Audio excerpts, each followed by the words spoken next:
Sir नमस्ते. हा नमस्कार sir. तुमची एकदा परत ओळख द्या. नाव अजित जाधव, गाव हिंगणगाव खुर्द, तालुका कडेगाव, जिल्हा सांगली. ओके. आता आपण ही जो प्लॉट बघतोय ही हळद आणि आपलं ड्रॅगन फ्रूट आहे. हो. बरोबर की नाही? जसं आपण एक मागच्या व्हिडिओमध्ये सांगितलं की आपली सी व्हरायटी आपण ही बरोबर केली. तर ही व्हरायटी कोणती? हे त्याच्यामध्ये 4 व्हरायटी आहेत ना. त्या 4 व्हरायटी मधला 1 वर्ष माल घेतल्यानंतर आपल्याला जो काही रिस्पॉन्स आला हां, त्याच्यानंतर आपण त्या सी व्हरायटी कंटिन्यू केलेली आहे. म्हणजे ज्या मालामध्ये तुम्हाला चांगलं उत्पन्न मिळालं म्हणजे सी व्हरायटी मग तेच आपण इथं केली. आता हे किती पोल आहे सर?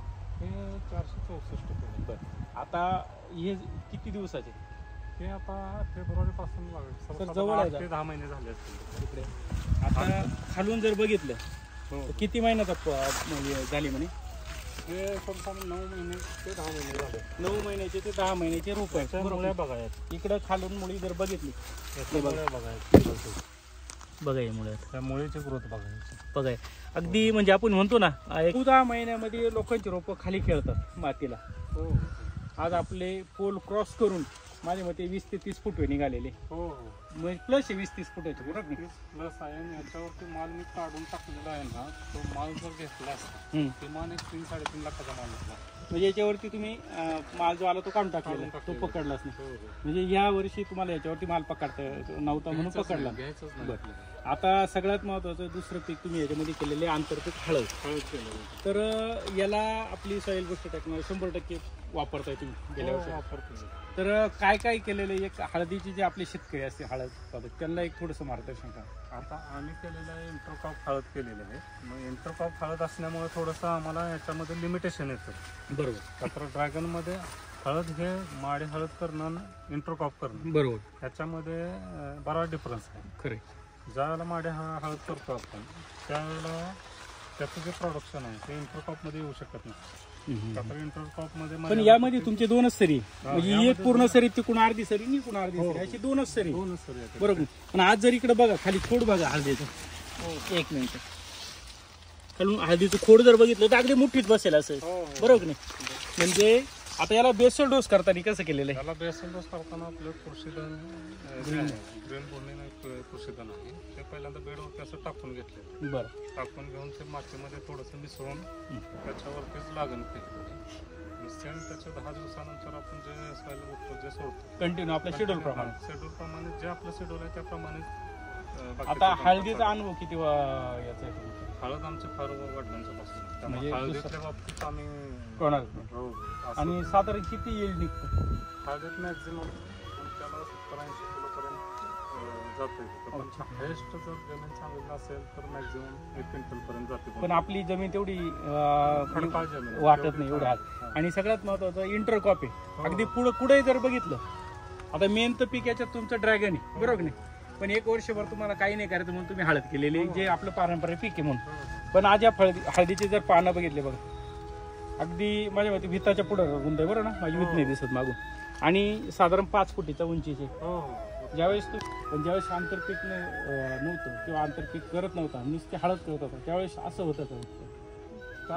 एवढं असं पान किंवा एवढं खोडी वगैरे जोपर्यंत तुम्ही सॉइल बुस्टर टेक्नॉलॉजी वापरत नव्हतं तोपर्यंत असं उत्पन्न टेक्नॉलॉजीचा डिफरन्स जाणवतो. उत्पादनावरती पिकाच्या शायनिंगवर बरोबर डिफरन्स जाणवतो.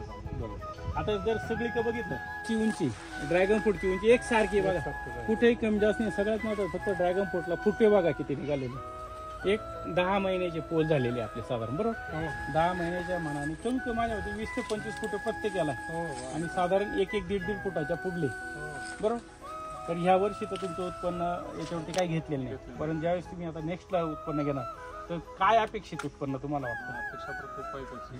पण ॲक्च्युली कसं आहे त्या व्हरायटीचा अंदाज मी एवढा प्रयत्न करून मलाही आलेला नाही की हा कुठपर्यंत जाते. पण हेच बघायसाठी का नाही यावर्षी मी याच्यातून आता पहिला प्लॉट केलेला होता. मी मागेही सांगितलं व्हिडिओमध्ये फोन आलेला प्लॉट फंगल इन्फेक्शननं गेला ते सुकला प्लॉट खालून फंगल इन्फेक्शन झालं आमच्या लक्षात नाही. ते आम्ही उकरून काढलं कट केलं आणि परत वरण सोडून खाली लावलं त्याच्यानंतर व्यवस्थित. अच्छा. त्यात एक तर प्लॉट लावताना लेट झालं बरोबर. आणि त्यात तो 3 महिन्याचा आमचा ड्रॉबॅक करून 14 टनाचं पहिल्या वर्षी 14 टन हायेस्ट उत्पादन मानलं जातं माहीत. आता आम्हाला याच्यामध्ये तर आम्ही कुठलाही काही क्युरी ठेवलेली नाही. हे तर 100% तुम्ही मग याच्यामध्ये आम्हाला बघायचं आहे की ह्या वर्षी जास्तीत जास्त जास्त उत्पादन. साधारण याला बेसल डोस किती गेले आता? बेसल सर्वसाधारण आपल्याला 2 वेळा भरलेला आहे. अच्छा अच्छा. 2 वेळेला भरलेला आहे. आताही बघायचं आहे, त्याच्यानंतर मालाच्या वेळेला आता हळदीला अजून किती दिवस काढायला? 1 महिना, फेब्रुवारीमध्ये 3 महिने अजून बाकी आहे. तर अजून 3 महिन्याची कंदाची वाढ खाली होत जाते. हो, आता पानं सुकत जातात. पानं सुकत जाणं खाली बुंदा आणि हळद वाढणार, बरोबर ना? हो.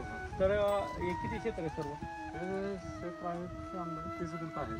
तर एकंदरीत किती येईल निघू शकतं अंदाजे हळदीचं? हळदीचं इंटरक्रॉप आहे तरी सुद्धा